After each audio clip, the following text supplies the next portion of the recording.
একবার আমি ঘুম থেকে জেগে গেলাম, মুহাম্মদ সাল্লাল্লাহু আলাইহি সাল্লামের জন্য আমি কিছুটা পানির ব্যবস্থা করলাম। তিনি ইস্তেঞ্জা করবেন, মানে পায়খানা বাথরুম করবেন এবং অজু করবেন। আমি পানিটা তাকে দিয়ে দিলাম। তিনি ইস্তেঞ্জা করে আসলেন, অজু করতে বসলেন। আমি সাইডে দাঁড়িয়ে পড়লাম। আমাকে বলছে, ও রাবিয়া ইবনে কাব, জি আল্লাহ রাসূল সাল্লাল্লাহু আলাইহি সাল্লাম বলেন।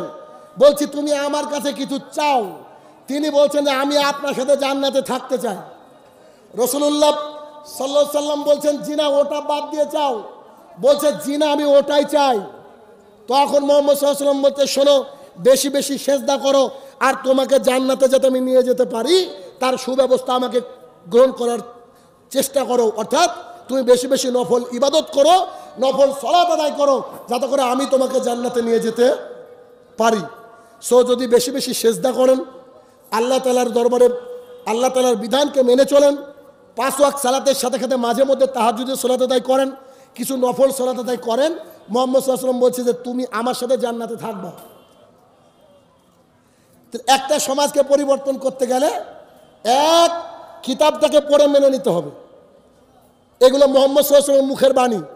যে মুখের বাণী, যে মুখটা থেকে একটা থুতু, যে মুখটা থেকে একটু লালা জমজমের মধ্যে দেওয়া হয়েছিল, আজকে একজন বিজ্ঞানী আবিষ্কার করছে যে জমজমের মধ্যে এত কিছু রয়েছে মেটেরিয়াল, পৃথিবীর আর কোনো পানিতে এত মেটেরিয়াল নাই। তিনার মুখের কথা বলছি, আমার কথার মূল্য নাই, কিন্তু তিনার মুখের কথা বলছি। সো আপনাকে মেনে নিতে হবে। 2, সোসাইটিকে পরিবর্তন করতে গেলে হাই আলা সালার সাথে সাথে কি করতে হবে? মসজিদে যেতে হবে। আব্দুল্লাহ ইবনে উম্মে মাকতুম রাদিয়াল্লাহু তাআলা বলেন, রাসূল সাল্লাল্লাহু আলাইহি সাল্লামের কাছে অন্ধ ব্যক্তি ছাড় পায়নি। তিনি বলছেন যে আমি সালাত আদায় করতে আসব, আমাকে ধরে নিয়ে আসার কেউ নেই। এখন তিনি বলছেন, আচ্ছা যান বাড়িতে পড়েন। একটু পরে তিনি বলছেন, আপনি কি আজান শুনতে পান? জি, আমি তো আজান শুনতে পাই। এখন মুহাম্মদ সাল্লাল্লাহু আলাইহি সাল্লাম বলছে, ইউ হ্যাভ টু কাম, তোমাকে আসতেই হবে জনাব, আমার যে রাস্তা নেই, সালাত আদায় করতে আসতেই হবে। আয়েশা রাদিয়াল্লাহু তাআলা বলেন, রাসূল সাল্লাল্লাহু আলাইহি সাল্লাম বলেছেন, মানুষ যদি বুঝতো প্রথম কাতারে দাঁড়ানো কত ফজিলত, আজান দেওয়ার কত ফজিলত, প্রথম কাতারে দাঁড়ানোর কত ফজিলত, আজান দেওয়ার কত ফজিলত, প্রথম কাতারে দাঁড়ানোর কত ফজিলত, আজান দেওয়ার কত ফজিলত, মানুষ যদি বুঝতে পারতো তাহলে মারামারি লেগে যেত, লটারি করতে হতো। কথা বলছেন? সালাত, আল্লাহ সুবহানাহু ওয়া তাআলা কোরআনুল কারীমের মধ্যে বলছেন, আকিমিস সালাহ, তুমি সালাত কায়েম করো, ইন্না সালাতা তানহা আনিল ফাহশাই ওয়াল মুনকার। সালাত এমন একটা মহা ঔষধ, সমস্ত অশ্লীলতা, বেহাপনা, নোংরামি, ইতরামি থেকে তোমাকে দূরে রাখে। মানুষ ভালো থাকতে চায় না, ডাক্তারের কাছে গিয়ে বলে না ওষুধ দেন আমি যেন ভালো থাকি। আল্লাহ তাআলা কোরআনে ওষুধ দিয়ে দিলেন, ভালো থাকার নুস্কা, ভালো থাকার মেডিসিন কি? সালাত। আপনার যখন কোনো কিছু সমাজে ক্ষতি হয়ে যায়, ব্যবসায় লস হয়ে যায়, আপনার সাথে যখন কোনো অঘটন ঘটে যায়, অনেক আছে দুঃখে মদের বোতল মুখে ধরে, অনেক আছে নেশাদার দ্রব্য পান করে, অনেকে রয়েছে আরো অনেক রকমের কুকীর্তি করে। অথচ দেখেন, বিলাল রাদিয়াল্লাহু তাআলা বলেন, রাসূলুল্লাহ সাল্লাল্লাহু আলাইহি সাল্লামের যখন কোনো বিপদ আসতো, খারাপ লাগতো, আমাকে বলতো, বিলাল। জি বলেন আল্লাহ রাসূল। বলছে আজান দাও তো। বিলাল আজান দিতেন, মুহাম্মদ সাল্লাল্লাহু আলাইহি ওয়াসাল্লাম সালাতে দাঁড়িয়ে যেতেন। সালাতে দাঁড়িয়ে গিয়ে তিনি তার চোখের শান্তি পেতেন, আত্মার শান্তি পেতেন। আর আমাদের সালাতে দাঁড়ালে কি আত্মার শান্তি হয়? হয়? আত্মার শান্তি যে হয় না তা তো বোঝা যায় রমজান মাসের তারাবিতে। বাইচান্স যদি কিরাতটা একটু লম্বা হয়, পেছন থেকে মুসল্লি বলে, এত লম্বা কেন?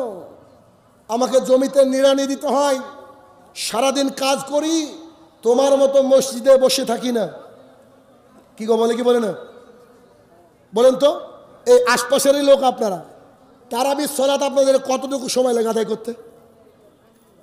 এটা এস্টিমেট বলেন। ঈশা সহ 40 মিনিট। 40 মিনিট মানুষ ধৈর্য ধরতে পারে না। কথা বুঝছেন? আলহামদুলিল্লাহ, সুম্মা আলহামদুলিল্লাহ, আমরা পরে আহলে হাদিস, বুঝতে পারেননি? ইমাম শাফি রহমতুল্লাহের বাক্য এখন পর্যন্ত পাইনি। তিনি বলছেন, যখন কোনো আহলুল হাদিসকে দেখি তখন মনে হয় যে মুহাম্মদ সাল্লাল্লাহু আলাইহি ওয়াসাল্লামকে দেখলাম।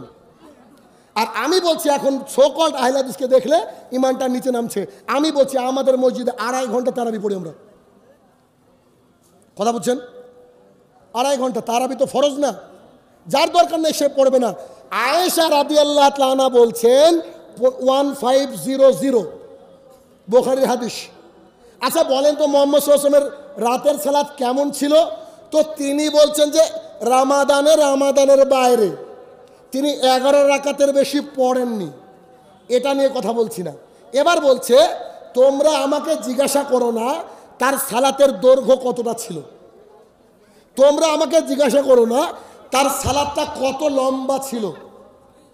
সাহাবাই কেরামরা বলছে পা ফুলে যেত। 3 দিন তারাবি পড়েছি, একদিন তো টেনশনই হয়ে গেল ফজরে কি খেতে পারবো। আমাদের মতো শাহরির অত আইটেম তাদের ছিল না, খালি খেজুর ছিল, কারো ঘরে খালি পানি ছিল। এটুকু কি খেতে পারবো? যদি নামাজটা রাত্রি 12টার সময় শুরু করেন তাহলে 12টা টু 4টে। কথা বলছেন? তাহলে আপনার অন্তরটা কি করে পরিবর্তন হবে? মক্কা মদিনায় সালাত আদায় করলে শেখ সুদেই যখন কিরাত করে হাজার হাজার লক্ষ লক্ষ মুসলমান কান্নায় ভেঙে পড়ে কেন? কোরআনের আয়াতটাকে বুঝতে পারে। আজকে এত আপনারা কোরআন সুন্নাহ জাননেওয়ালা মানুষ, বলেন তো কদিন ফজরে কিনেছেন? লিস্টে নাই। ঠিক বলছি না ভুল বলছি? লিস্টে নাই না? তাহলে আপনাকে আমাকে অনুধাবন করতে হবে, ভিতর থেকে ফিলিংস আনতে হবে। আল্লাহ রসুল সাল্লাল্লাহু আলাইহি সাল্লামকে মূল্যায়ন করতে হবে এবং কঠিনভাবে মূল্যায়ন করতে হবে, সাহাবীদের মতো মূল্যায়ন করতে হবে। আমরা মূল্যায়ন করা জানি না। অতএব 2 নম্বর পয়েন্ট হচ্ছে সমাজকে শুধরাতে গেলে, সমাজকে পাল্টাতে গেলে সালাত আদায় করতে হবে আর আল্লাহর কাছে দোয়া করতে হবে। রাসূল সাল্লাল্লাহু আলাইহি ওয়াসাল্লাম বলেছে বান্দা যখন সেজদায় যায় তখন আল্লাহর সাথে কথা বলে। আল্লাহর সাথে যে ব্যক্তি কথা বলবে তার টেনশন আছে, তার দুঃখ আছে। আবু হুরায়রা রাদিয়াল্লাহু তাআলা আনহু বলেন রাসূল সাল্লাল্লাহু আলাইহি ওয়াসাল্লাম বলেছেন, আমি মুমিনদের ব্যাপারটা ভেবে আশ্চর্য হয়ে যাই। মুমিনরা যখন কোনো কিছু পায় তখন আল্লাহর শুকরিয়া আদায় করে, আবার কোনো কিছু থেকে আঘাতপ্রাপ্ত হয় তখন সঙ্গে সঙ্গে আল্লাহর কাছেই সরপত করে নিজেকে, বলে ইন্না লিল্লাহি ওয়া ইন্না ইলাইহি রাজিউন। বলে কি বলে না? তাহলে মুমিন সালাত যারা আদায় করে তারা না তার বাইরে? কথা বলেন, কথা কি বুঝতে পারছেন আপনারা? আমার অসুবিধা হচ্ছে না? আবার কি সুর শাড়ি আছে নাকি? আজকাল তো সুর শাড়ি ছাড়া চলে না, ঠিক না? বেশিরভাগ জায়গায় এটা দেখছি। ওই দার্জিলিংয়ের ওদিকে প্রোগ্রাম করতে গেলাম, যে বক্তা কখন বক্তৃতা শুরু করবে, প্রায় শেষের দিকে। নে বাবা, আমি বললাম তো আমি তো অভ্যস্ত না ভাই, এটাকে আমি জায়েজ মনেও করি না। বুঝতে পারছেন না? মুসনাদে আহমদ হাদিস, রাসূল সাল্লাল্লাহু আলাইহি ওয়াসাল্লাম যখন খুতবা দিতেন, কথা বলতেন, চোখ মুখ লাল হয়ে যেত, এই ঘাড়ের রগটা ফুলে যেত। তিনি কমান্ডার আর সামনে সৈনিক। কথা বলছেন? আচ্ছা, 2 নম্বর পয়েন্ট কি? সালাত আদায় করতে হবে কতদিন? যতদিন না কবরে যাচ্ছেন ততদিন। আজকে ফজরে জামাতের সাথে সালাত আদায় করবো, রাজি আছেন? বলেন রাজি আছেন? হাত তুলেন সবাই, দেখে হাত তুলেন, হাত তুলেন। আল্লাহর জন্য হাত তুলতে অসুবিধা নাই তো? বলেন আজকে, বলেন ফজরে জামাতের সাথে সালাত আদায় করবো ইনশাআল্লাহ। আল্লাহ তাআলা কবুল করুক, আমিন। অতএব এটাই আমাদের কাজে লাগবে, আর কিছু কাজে লাগবে না। কেন? সালাতটা আদায় করে যদি মুসলমান থাকতে পারি না, আল্লাহকে গিয়ে বলবো আল্লাহকে জেনা হয়ে গেছে, আল্লাহ জেনা হয়ে গিয়েছে, তুমি ক্ষমা করো না। হে আমার প্রতিপালক, শাহিনুর রহমানের বক্তৃতা শোনার পরেও 5 দিন জর্দা খেয়েছি, একটু ক্ষমা করা যায় না? আল্লাহকে বলতে সুযোগ পাবো, কিন্তু অ্যাডমিট কার্ডই নাই, বলার সুযোগ আছে? নাই। দেখেন আনাস রাদিয়াল্লাহু তাআলা আনহু বলেন রাসূল সাল্লাল্লাহু আলাইহি ওয়াসাল্লাম বলেছেন, আল্লাহ সুবহানাহু ওয়া তাআলা বলেন, আমার বান্দারা যদি তার চোখ যতদূর যায় অতদূর পর্যন্ত পাপ করে, পাপে পরিপূর্ণ করে ফেলে, পাপে পরিপূর্ণ হয়ে গিয়েছে। এখন সে যদি বুঝে আমার একজন প্রতিপালক আছে, তিনি আমাকে পাপের কারণে ক্ষমাও করতে পারেন, শাস্তিও দিতে পারেন, যদি এমনটা ভেবে আমার কাছে আমার বান্দা ক্ষমা চাই, আমি আল্লাহ সুবহানাহু ওয়া তাআলা সেই বান্দাকে ক্ষমা করে দিব। তার ঝুলিতে কত পাপ আছে আমি আল্লাহ পরোয়া করি না। এরপরে আল্লাহ সুবহানাহু ওয়া তাআলা বলেন, আমার বান্দা পাপ করতে করতে 1 নম্বর আসমান পর্যন্ত ভরিয়ে দিয়েছে। এবার আল্লাহর কাছে বলছে, হে আমার প্রতিপালক, তুমি আমাকে ক্ষমা করে দাও, আমার ভুল হয়েছে। আল্লাহ তাআলা বলছেন, ভয় ভীতি নিয়ে যদি বান্দা আমার কাছে চাই, আমি আল্লাহ তাআলা সব পাপ ক্ষমা করে দেব। পাপ ক্ষমার ব্যাপারে আমি আল্লাহ কারোর পরোয়া করি না। শেষের বাক্যে আল্লাহ সুবহানাহু ওয়া তাআলা বলেন যে আমি আমার কোনো বান্দা পাপ করতে করতে গোটা পৃথিবী ভরিয়ে ফেলেছে, 7 আসমান পরিপূর্ণ হয়ে গেছে, চারিদিকে শুধু পাপ আর পাপ, পাপ আর পাপ, এমতো অবস্থায় আমার বান্দা যদি বলে, হে আমার প্রতিপালক, আমাকে তুমি ক্ষমা করে দাও, আমি যে মহাপাপী, আমি যে ভুল করেছি, আমাকে তুমি ক্ষমা করে দাও, তখন আল্লাহ তাআলা বলেন, আমি আমার বান্দার পাপকে ক্ষমা করে দেব। পাপের ক্ষমার ব্যাপারে আমি আল্লাহ তাআলা কি করি না? বলেন, পরোয়া করি না। তবে বান্দার যদি শিরক না থাকে, মানে শিরক না থাকে, শিরকের বিষয়ে মানে বেঁচে চলতে হবে। আসসালামু আলাইকুম। মল্লিকা একটা ছোট শিশু, বয়স 7 বছর, নিখোঁজ। এই মেয়েটিকে কেউ যদি কোথাও পেয়ে থাকেন, এই ছেলে জামা করবে। মল্লিকা মেয়েটির নাম, বয়স 7 বছর। কেউ দেখেছে। তাহলে আল্লাহ তাআলার কাছে ক্ষমা চাইলে আল্লাহ কি করবেন বলেন? আল্লাহ তাআলা পাপকে আমাদের ক্ষমা করার জন্য প্রস্তুত, কিন্তু ক্ষমা চাওয়ার মুক্ত রাখবেন আপনি, বুঝতে পারেননি? এখন নরেন্দ্র মোদী ঘোষণা করছে, কাল থেকে যার নামের শেষে হালদার রয়েছে, হিন্দু, তাকে 15 লাখ করে টাকা দেবো। আপনি আমি পাবো? কথা বুঝেননি? আপনি আমি পাবো না। যদি আমরা হতাম কিছু হালদার, কি পেতাম কি পেতাম না? তো আল্লাহ তাআলার কাছে মুসলমান থাকতে গেলে 5 ওয়াক্ত সালাত আদায় করতে হবে। আপনি মুফতি হন, সাইকুল হাদিস হন, ভ্যান চালান, রিক্সা চালান, মদিনায় ঘুমান, ইউ হ্যাভ টু প্রে, সালাত আদায় করা লাগবে। 3 নম্বর পয়েন্ট, সালাত আদায় করি অনেকে, দোয়া করলে আল্লাহ কবুল করেন না। কেন? আল্লাহ সুবহানাহু ওয়া তাআলা মুহাম্মদ সাল্লাল্লাহু আলাইহি ওয়াসাল্লামকে দিয়ে বলালেন, তুমি জাতিকে বলে দাও, ইন্নাল্লাহা তাইয়্যিবুন, নিশ্চয়ই আল্লাহ পবিত্র, লা ইয়াকবালু ইল্লা তাইয়্যিবা, আল্লাহ পবিত্র জিনিস ছাড়া গ্রহণ করেন না। আল্লাহ তাআলা কোরআনুল কারীমের মধ্যে বলেন, ইয়া আইয়ুহান নাস কুলু মিম্মা ফিল আরদি হালালান তাইয়্যিবা ওয়া লা তাত্তাবিউ খুতুওয়াতিশ শায়তান। আল্লাহ তাআলা বলছেন, হে মানব সকল, তোমাদের জন্য আমি আল্লাহ তাআলা কি করেছি? রুজি রুটির ব্যবস্থা করে রেখেছি। এই রুজি রুটির মধ্যে থেকে, এই আমার নিয়ামতের মধ্যে থেকে হালাল এবং পবিত্র বেছে বেছে খাও। কেন? আন আবি হুরায়রা রাদিয়াল্লাহু তাআলা আনহু قال قال رسول الله صلى الله عليه وسلم, আবু হুরায়রা রাদিয়াল্লাহু তাআলা আনহু বলেন, রাসূল সাল্লাল্লাহু আলাইহি ওয়াসাল্লাম বলেছেন, লাদখুলুল জান্নাতা জাসাদা, ওই দেহ জান্নাতে যাবে না, গুদিয়া বিল হারাম, যে দেহ হারাম টাকা খেয়ে গড়ে উঠেছে, যে দেহ বন্ধন লোনের টাকা খেয়ে গড়ে উঠেছে, এই দেহ জান্নাতে যাবে না। যে টাকার মাধ্যমে, বন্ধন লোনের মাধ্যমে মেয়ের বিবাহ দেওয়া হয়েছে, এই দেহ জান্নাতে যাবে না। যে দেহ গ্রুপ লোনের টাকায় গড়ে উঠেছে, এ দেহ জান্নাতে যাবে না। যে টাকা বিড়ির ব্যবসায় গড়ে উঠেছে, এই টাকা খেয়ে ইবাদত করলে ইবাদত কবুল হবে না। কথা কঠিন লাগছে না? লাগবে, স্বাভাবিক। কারণ আমরা হাদিসগুলোকে পড়ি, ভেতরে আমাদের আঘাত লাগে না, মূল্যায়ন করি না। আবু দাউদের হাদিস, রাসূলুল্লাহ সাল্লাল্লাহু আলাইহি ওয়াসাল্লাম বলছেন, কেউ যদি 1 টাকা সুদ খায় 70টা পাপ হয়। সবচেয়ে নিচের পাপ হচ্ছে নিজের মায়ের সঙ্গে জেনা করলে যে পাপ। বলেন তাহলে বন্ধনকারী কে? বলেন যার বাড়িতে গ্রুপ লোন আছে কে? বলেন। ওর মায়ের সাথে জেনা করা? চিন্তা করা যায়, ভাবনা করা যায় এটা? কিন্তু আজ থেকে 30 বছর আগে এসব ছিল না। ছিল? এখন আছে কেন? আজ থেকে 30 বছর আগে ইনকাম কম ছিল, বরকত বেশি ছিল। এখন ইনকাম অনেক, বরকত শেষ। আপনার দাদা হাল চাষ করেছে, 11টা সন্তান, সবারই বিয়ে দিয়েছে, আর আপনার 2টো সন্তানের জন্য একজনের জন্য বন্ধন নিতে হচ্ছে। বুঝতে পারেননি আল্লাহর তরফ থেকে পরীক্ষা। এই পরীক্ষায় আপনাকে আমাকে উন্নত হওয়া লাগবে, এই পরীক্ষায় আপনাকে আমাকে আল্লাহর কাছে উত্তীর্ণ হওয়া লাগবে। ইবাদত কবুল হবে না।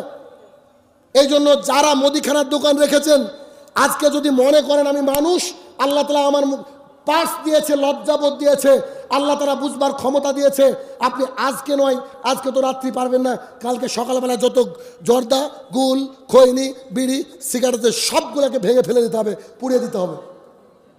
দেখি হাদিস কি বুঝেন আপনি? কি বুঝেন হাদিস?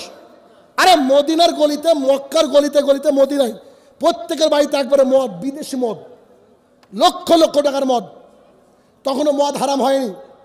আনাস রাদিয়াল্লাহু আনহু বলছেন যে সাহাবীরা মদ নিয়ে বসে আছেন, মদ দিয়ে বসে আছেন, কেউ খাচ্ছে, বসে আছে, হারাম তো হয়নি, বসে আছে। এমত অবস্থায় মুহাম্মদ সাল্লাল্লাহু আলাইহি ওয়াসাল্লাম ওহী নাজিল হয়ে গেল, হারাম। তা আনাস বলছে আমি দৌড়ে গিয়ে বললাম মদ হারাম। তিনারা বলেননি যে রাসূল সাল্লাল্লাহু আলাইহি ওয়াসাল্লামের কাছে গিয়ে এই লাস্ট প্যাকটাকে শেষ করি, যেগুলো আছে এগুলো শেষ করি, তারপরে হারাম করেন। জি না, এতটা ভাঙতে লাগলেন, এতটা ভাঙতে লাগলেন, যেমন করে পানি বয়ে যায়, মদ বয়ে চললো মদিনার গলি দিয়ে।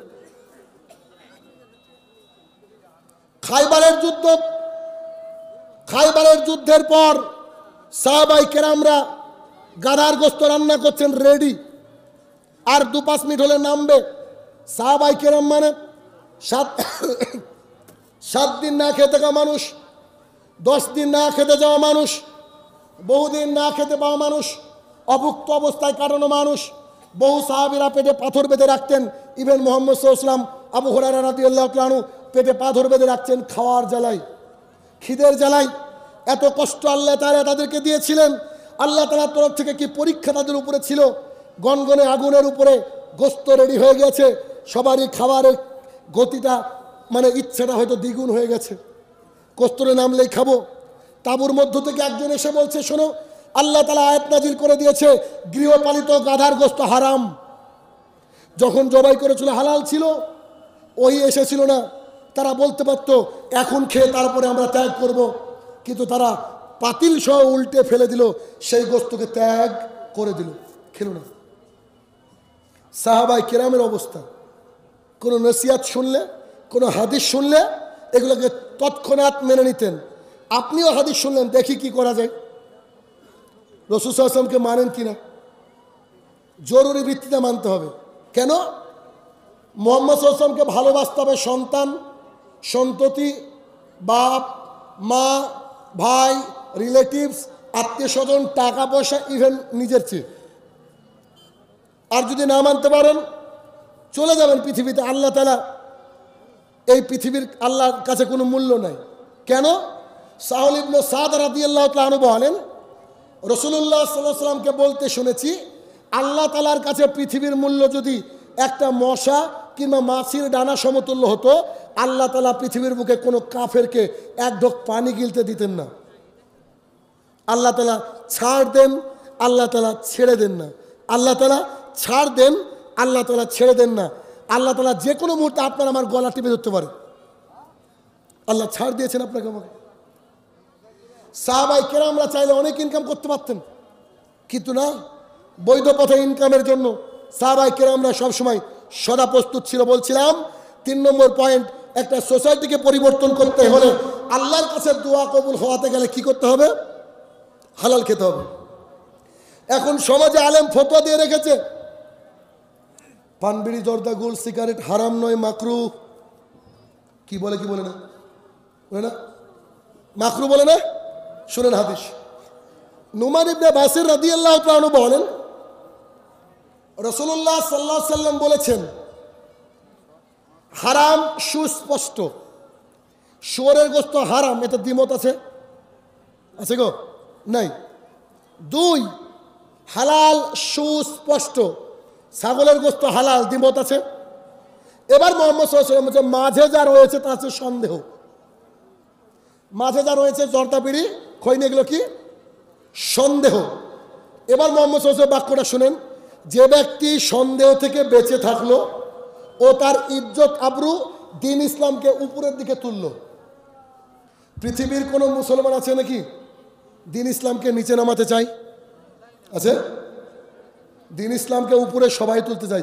যারা মুসলমান, আমি নাম কাওয়াস্তে মুসলমানের কথা বলছি না, যারা মুসলমান তারা উঁচু করতে চায় কালেমার পতাকাকে।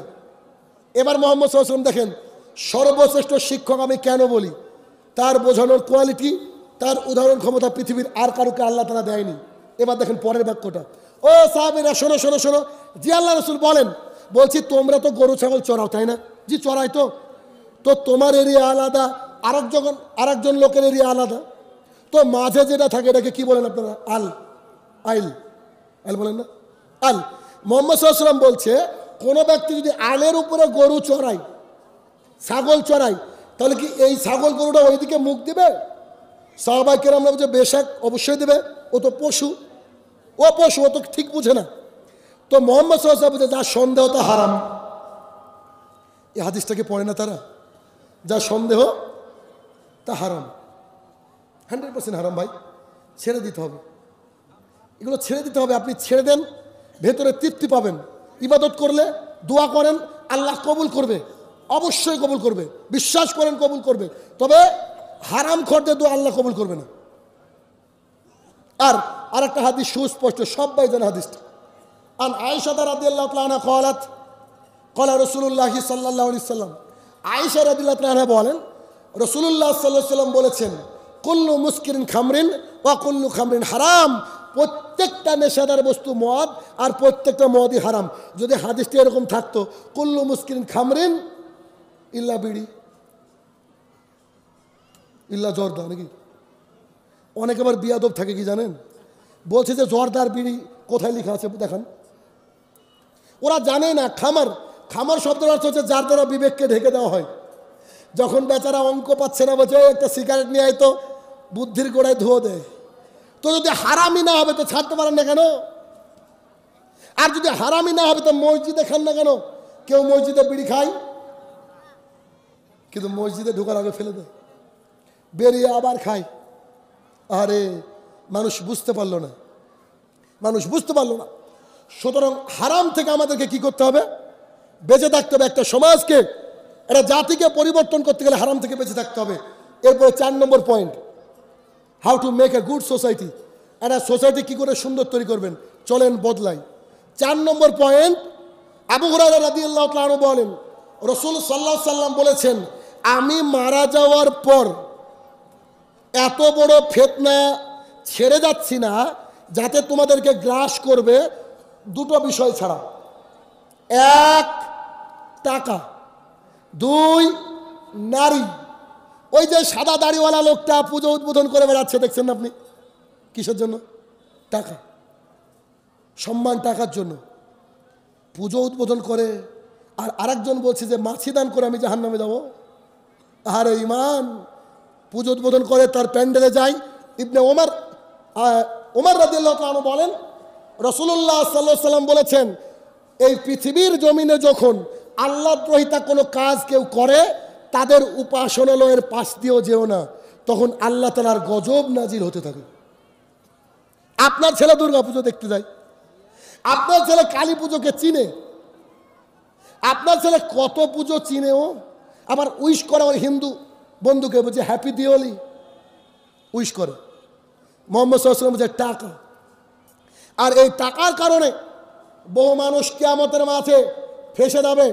টাকার কারণে মানুষের ঈমান বিক্রি হয়ে যায়, হয় না? শুধুমাত্র টাকার কারণে। এই যে আমাদের মতো এখানে যারা বসে না, তাদেরকে বলা থাকে, দেখেন অনেক জায়গায় এরকম বলে যে আমাদের পরিবেশটা এরকম, এই বিষয়ে কথা বলিয়েন না। ওর বাড়িতে নিয়ে গেছে, ওর বউ খেতে দিয়েছে, ও এসে বসে পর্দার ব্যাপারে আজকে আলোচনা করবে না, ওর বই তো শাড়ি পরা। কেন? এখানে কথা বললে ওর ব্যবসা শেষ।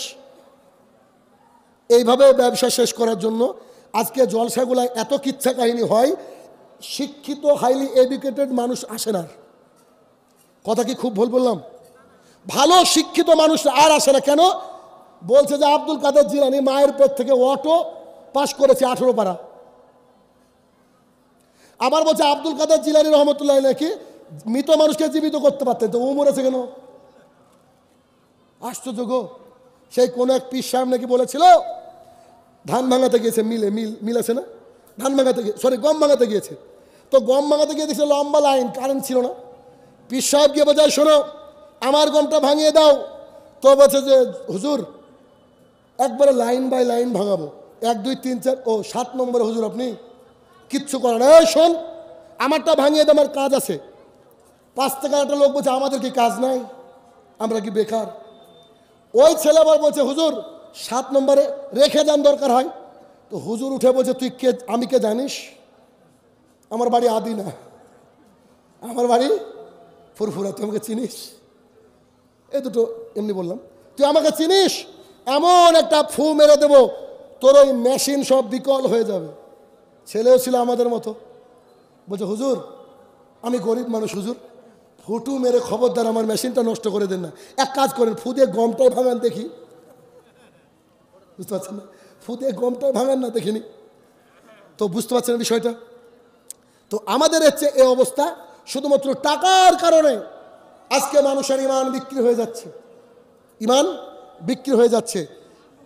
2 নম্বর নারী, রাসূলুল্লাহ সাল্লাল্লাহু আলাইহি সাল্লাম বলছেন ভয়ানক হাদিস, ভয়ানক হাদিস তিনি বলছেন নেসাউন মহিলারা কাসিয়াতুন পরে থাকবে আর এতুন উলঙ্গ পোশাক, মাইলাতুন মামিলাত, রাস্তা দিয়ে এমন করে হাঁটবে পুরুষ যেন তার দিকে ঝুঁকে এই ব্যবস্থা করবে, সে তার দিকে ঢলে পড়বে এই ব্যবস্থা করবে। রাসূল সাল্লাল্লাহু আলাইহি ওয়াসাল্লাম বলছে নারী যাদেরকে আমি দেখিনি, যাদেরকে আমি দেখিনি, যদিও হাদিসটাই 2 শ্রেণীর মানুষের কথা আছে। মুহাম্মদ সাল্লাল্লাহু আলাইহি ওয়াসাল্লাম বলছে এই 2 শ্রেণীর মানুষকে আমি দেখিনি, তারা তো জান্নাতে যাবে না, জান্নাতের গন্ধও পাবে না। জান্নাতের গন্ধ কত দূর থেকে পাওয়া যায়? 40 বছরের দূরের রাস্তা থেকে। You can believe that? জান্নাতের গন্ধ 40 বছরের দূরের রাস্তা থেকে পাওয়া যায়। আপনি ফিট করে নেন আপনার সেরা যানবাহনটি, অত দূর থেকে পাশ দিয়ে গেলে জান্নাতে তারা গন্ধ পাবে না। এমন কিছু মানুষ যাদের হাতে গরুর লেজের মতো বাঁকানো লাঠি থাকবে, ও দিয়ে অত্যাচার করবে, মানুষকে মারবে, তারা জান্নাতে তো যাবে না, জান্নাতের গন্ধ পাবে না। 2, মহিলারা এমন পোশাক পরে থাকবে, পোশাক পরার পরে উলঙ্গ। আপনার মেয়েটা জিন্সের প্যান্ট পরে,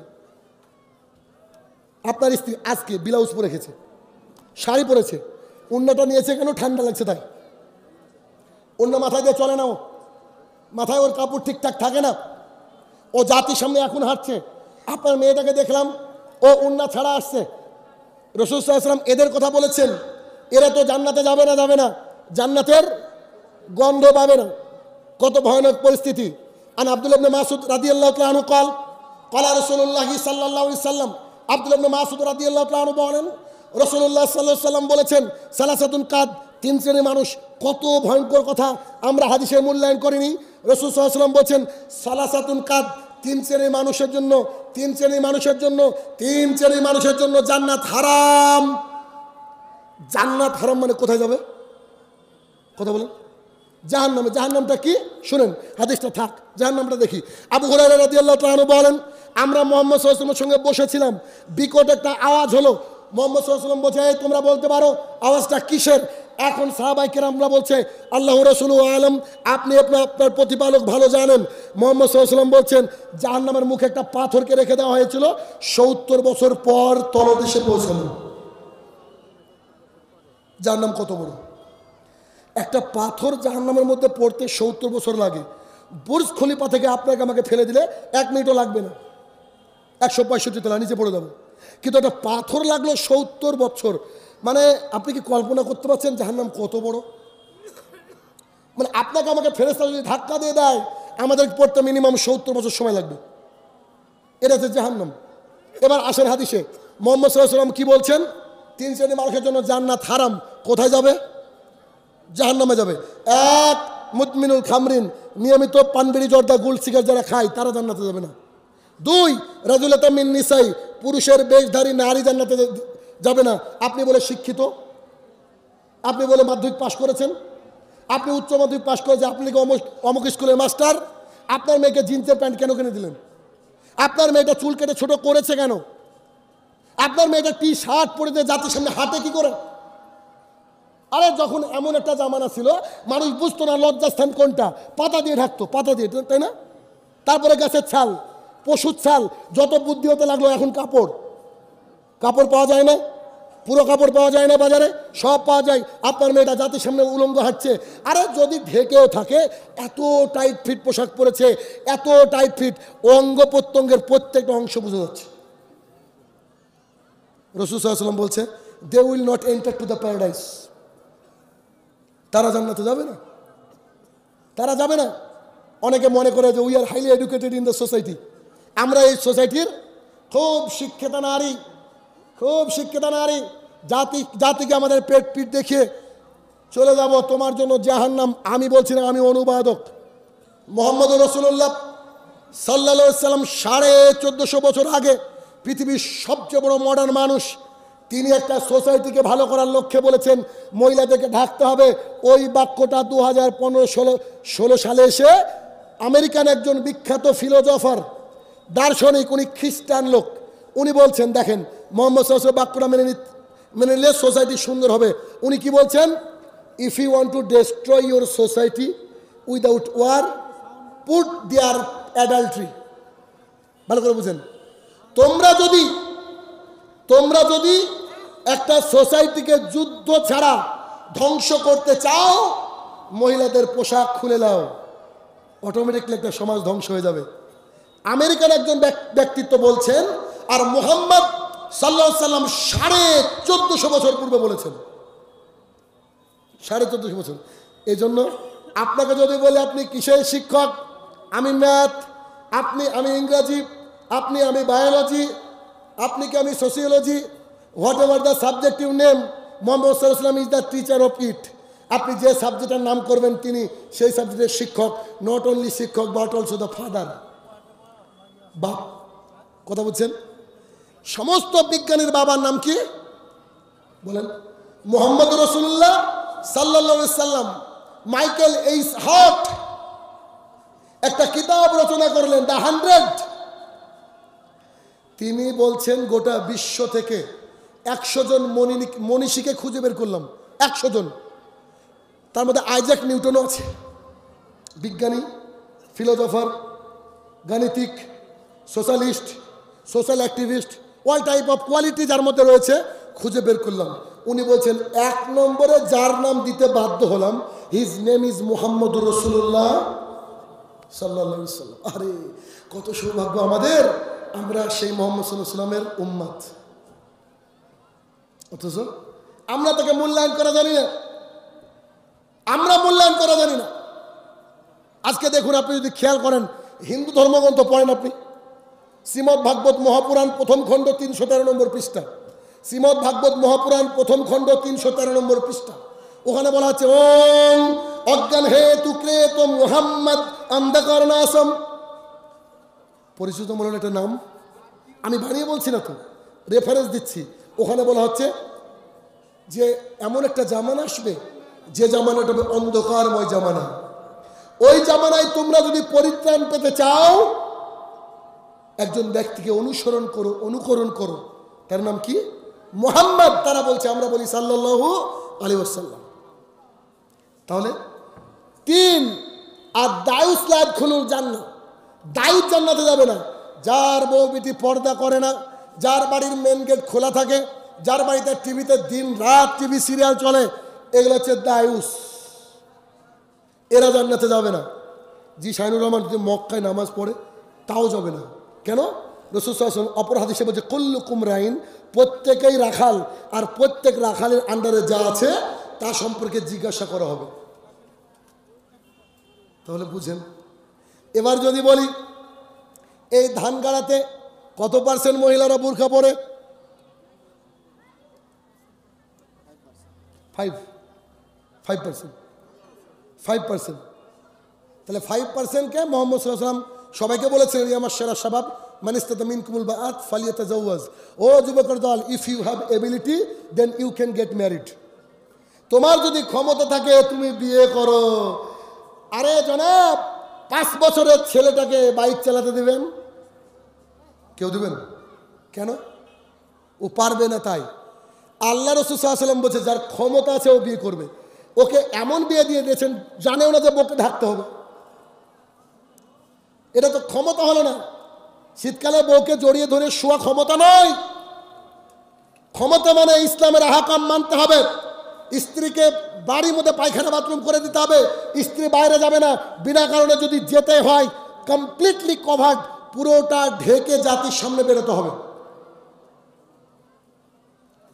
তাহলে 36 বছর ধরে কি শুনলেন গো আপনারা? কেউ পর্দার ওয়াজ করেনি, কোন আলেম বলেনি এটা ফরজ। তাহলে শুনেছেন, বের করে দিয়েছেন, শুনেছেন, বের করে দিয়েছেন। আমি তো মাঝে মাঝে ভাবি হয়তো আমরা তো অনেকেই জাহান্নামে যাব, কিন্তু এই কথাকে অবমাননা করার জন্য মানে বেশি যাব। কি কারণে? দেখেন, আপনার আব্বা আপনাকে ডাকছে, বেটা আব্দুর রহমান, বেটা এদিকে এসো বেটা। আপনার আব্বা এখানে, আমি যেখানে বসে আছি, আর আব্দুর রহমান এখানে এই লাইটটার কাছে। বলছে বেটা আব্দুর রহমান এখানে আসো বেটা। ও শুনছে, কানে কালা নয়, কথা বলতে পারে। ও দাঁড়িয়ে আছে আপনাদেরকে তাকিয়ে।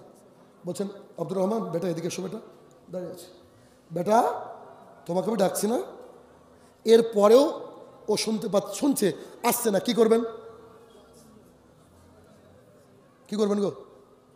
আপনি যদি মৌলবি সাহেব হন, পায়ের জুতো খুলে চাপাবেন কিনা? কিরে আমার ছেলে এইখানে দাঁড়িয়ে আছে, তুই আমি ডাকছি শুনতে পাচ্ছি না? বলবে কি বলবে না? মুয়াজ্জিন প্রতিদিন বলে 5 বার হাইয়া আলাস সালাত, বলে কি বলে না? মুয়াজ্জিনের বাপের ক্ষমতা আছে এখন আজান দিতে? নির্দিষ্ট সময় নাই। মুয়াজ্জিনকে সিলেকশন করেছে কে? আল্লাহ তাআলা। ওই মসজিদ থেকে আজে বাজে কথা বলা যাবে না। ও ডাকছে আর আপনি ক্যারাম বোর্ড খেলছেন, দাবা খেলছেন, লুডো খেলছেন, পানের দোকানে আড্ডা দিচ্ছেন, চায়ের দোকানে আড্ডা দিচ্ছেন, হাডুডু খেলছেন, ক্রিকেট খেলছেন, আরও যে ফেসবুক চালাচ্ছেন, কত কি করছেন। আর মুয়াজ্জিন বলছে হাইয়া আলাস সালাহ, হাইয়া আলাস সালাহ। মুয়াজ্জিনকে জিজ্ঞাসা করা হলো কেন? হাইয়া আলাল ফালাহ, তোমার কামিয়াবির দিকে আসো। আসছে না। তাহলে যে ব্যক্তি কথা মানে না সে ব্যক্তির জন্য জাহান্নাম। দলিল, পৃথিবীর প্রত্যেকটা আহলুল হাদিসের আলেম খুতবা যদি বিয়ের খুতবাও দেয় এই হাদিসটা পড়ে, ফাইন্না খায়রুল হাদিসি কিতাবুল্লাহ। পড়ে কি পড়ে না? পড়ে না? অবশ্যই পড়ে। আবু হুরায়রা রাদিয়াল্লাহু তাআলা থেকে বর্ণিত, বলে যে সবাই জান্নাতে যাবে, হাদিসটা পড়ে না? ইল্লামান আবা, যারা অস্বীকার করে তারা নয়। কারা আবা? যারা মুহাম্মদ সাল্লাল্লাহু আলাইহি ওয়াসাল্লামের কথা শোনার পরেও মানে না, তারাই আবা।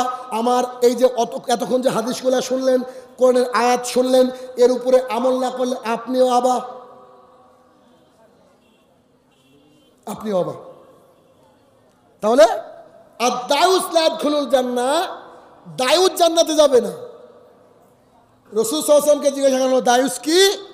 তিনি বলেন আল্লাহ জিক্রুফি আহলিল খাবাস, যার বাড়িতে বেহায়াপনার সুযোগ দেওয়া হয়েছে, যার বউ বিটি পর্দা করে না, যত বড়ই শিক্ষিতা নারী হোক না কেন, তাকে শরীরটাকে ঢেকে চলতে হবে। কেন? রাসূলুল্লাহ সাল্লাল্লাহু আলাইহি ওয়াসাল্লাম বলছেন গোটা পৃথিবীতে যা দেখো সব সম্পদ, গোটা পৃথিবীতে যা দেখো টোটাল সম্পদ, এর মধ্যে অন্যতম সুন্দর ভালো উত্তম সম্পদ হচ্ছে আল মারাতুস সালেহা, নেককার বউ, নেককার বিবি, উন্নত সম্পদ। গোটা পৃথিবীটা সম্পদ, দামি সম্পদের নাম হচ্ছে আপনার স্ত্রী। 1 লক্ষ টাকা দিয়ে স্ত্রীকে কি বলে রুলিবালা করে দিয়েছেন। রুলিবালাগুলো নিশ্চয়ই উঠানে ফেলে রাখেন না, শোকেজের সবচেয়ে গোপন জায়গায় রাখেন। আর আপনার স্ত্রী সোনা না, রূপা না, হীরা না, তার খনিও না, তার চেয়েও মূল্যবান, অথচ ওই স্ত্রীকে রাস্তায় ছেড়ে দিয়েছেন, ওই কলিজার টুকরা মেয়েটাকে রাস্তায় ছেড়ে দিয়েছেন। অথচ মুহাম্মদ সাল্লাল্লাহু আলাইহি ওয়াসাল্লাম বলছেন, আনাস রাদিয়াল্লাহু তাআলা আনহু বলেন, রাসূল সাল্লাল্লাহু আলাইহি ওয়াসাল্লাম বলেছেন, আবু সাঈদ খুদরি রাদিয়াল্লাহু তাআলা আনহু বলেন, রাসূলুল্লাহ সাল্লাল্লাহু আলাইহি ওয়াসাল্লাম বলেছেন, যার 3টে কন্যা সন্তান রয়েছে ও এই সন্তানের প্রতি সন্তুষ্ট, আল্লাহর প্রতি সন্তুষ্ট, এবং এ নিজে যা খেলো এদেরকে খাওয়ালো, সব পাত্রের হাতে তুলে দিল, সেই ব্যক্তি জান্নাতে আমার সাথে এভাবে থাকবে। মুহাম্মদ সাল্লাল্লাহু আলাইহি ওয়াসাল্লাম বলছে সেই ব্যক্তি আমার সাথে জান্নাতে এভাবে থাকবে জনাব। মোহাম্মদ সাল্লাল্লাহু আলাইহি ওয়াসাল্লামের সঙ্গে থাকা যায় মেয়ে থাকলে, মোহাম্মদ সাল্লাল্লাহু আলাইহি ওয়াসাল্লামের সঙ্গে থাকা যায় কলিজার টুকরা মেয়ে থাকলে, কলিজার টুকরা মেয়ে এক হাদিসে দুটো থাকলেও তাই। সাহাবী আশঙ্কা করে বলছে যার একটা আছে সেও হয়তো থাকবে।